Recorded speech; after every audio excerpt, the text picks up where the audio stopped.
Hello, my name is Laurie Rubin, and we'll be looking at fixing exposure problems in a raw file.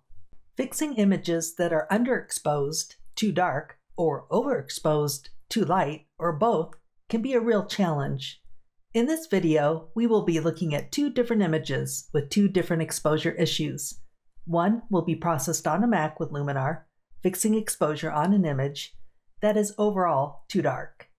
The other image will be processed on a PC with Luminar, with the challenge of correcting subjects that are shot into the sun so that they are too dark against a lighter sky. After opening a raw image, if we go over to the Filters catalog, you'll notice Raw Develop is available. If you open a different type of file format, such as JPEG, TIFF, or PSD, the name will say Develop. For our first image, I will be demonstrating on a Mac with an underexposed image. This means that the exposure is not correctly adjusted, and now we cannot see the details in the rocks, and the overall image is just too dark. We will work on fixing this image to recover the details and turn it into a decent looking sunset. As you can see by the different sliders that are available, you can do a lot of processing with just this filter. In this video, we will be focusing on the Raw Develop Adjust tab. For more information on lens and transform options, we have videos available on the skylum.com website under the Video Galleries section. We recommend that you shoot RAW so that you can get the most information from your images. Plus, you'll have the different white balance settings available to you in Luminar. Depending on your light source, the color temperature in your image might need some adjusting. There are 6 different options. If you want to make your image warmer, for example, try selecting Cloudy. You can also manually adjust the color temperature or tint by moving the sliders. Notice that the sliders indicate the colors you are adjusting. Moving the temperature slider to the right, this will warm up your image, while moving the slider to the left will cool it down with blue tones.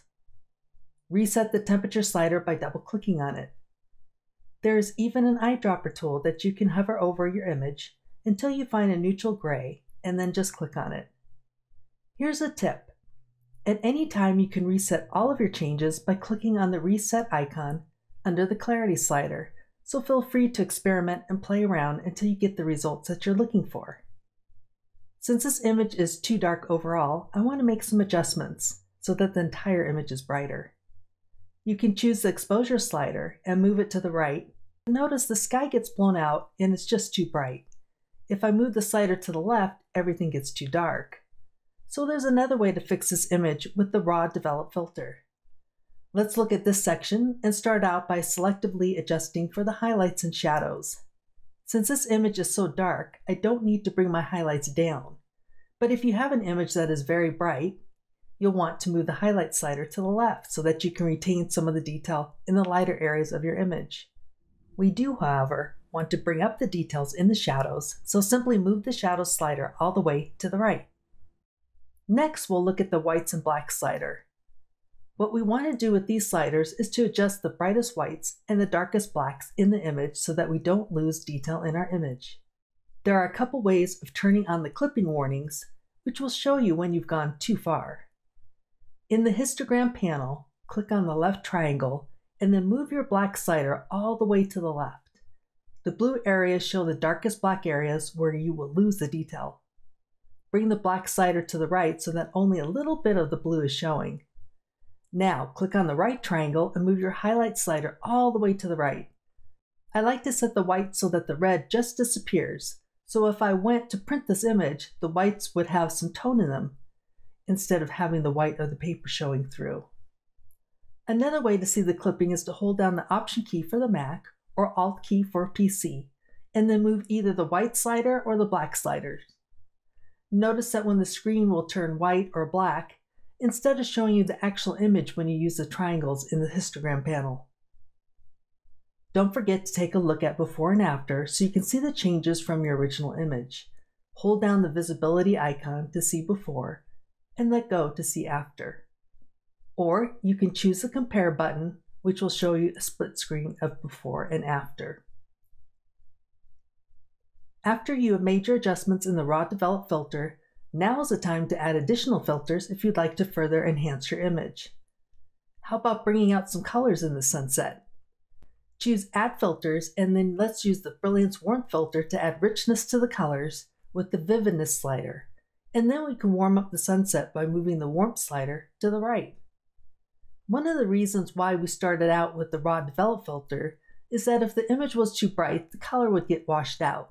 Too dark, and the colors would increase. Again, don't forget to look at what your filter is doing by clicking on and off the visibility icon on the filter itself. We've come a long way from the dark image that we started with by using the Raw Develop filter and enhancing the colors with the Brilliance Warmth filter. Here is another image, and this time we'll work on it using Luminar on a PC. As you can see, I shot this raw image looking towards the sun, which makes the foreground elements too dark. We will correct this by going into the Raw Develop filter and use the tips that we have learned in the previous image. First, click on the Add Filters button to open the Filters catalog. Locate the Raw Develop filter under the Essentials section, or you can type in the name into the search field at the top. With the Adjust tab selected, let's start out by adjusting the highlights and shadows.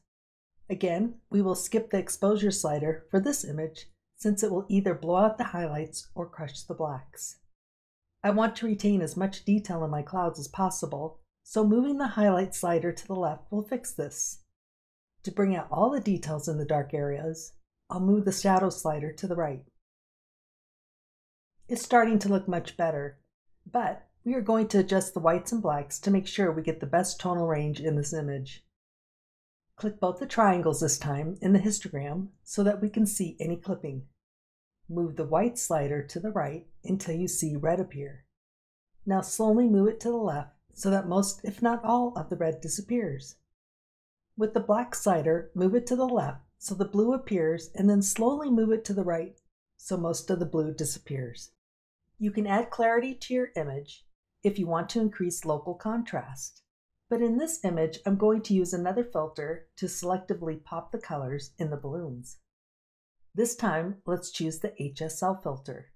This is located under the Professional section of the Filters catalog, or you can type HSL in the search field.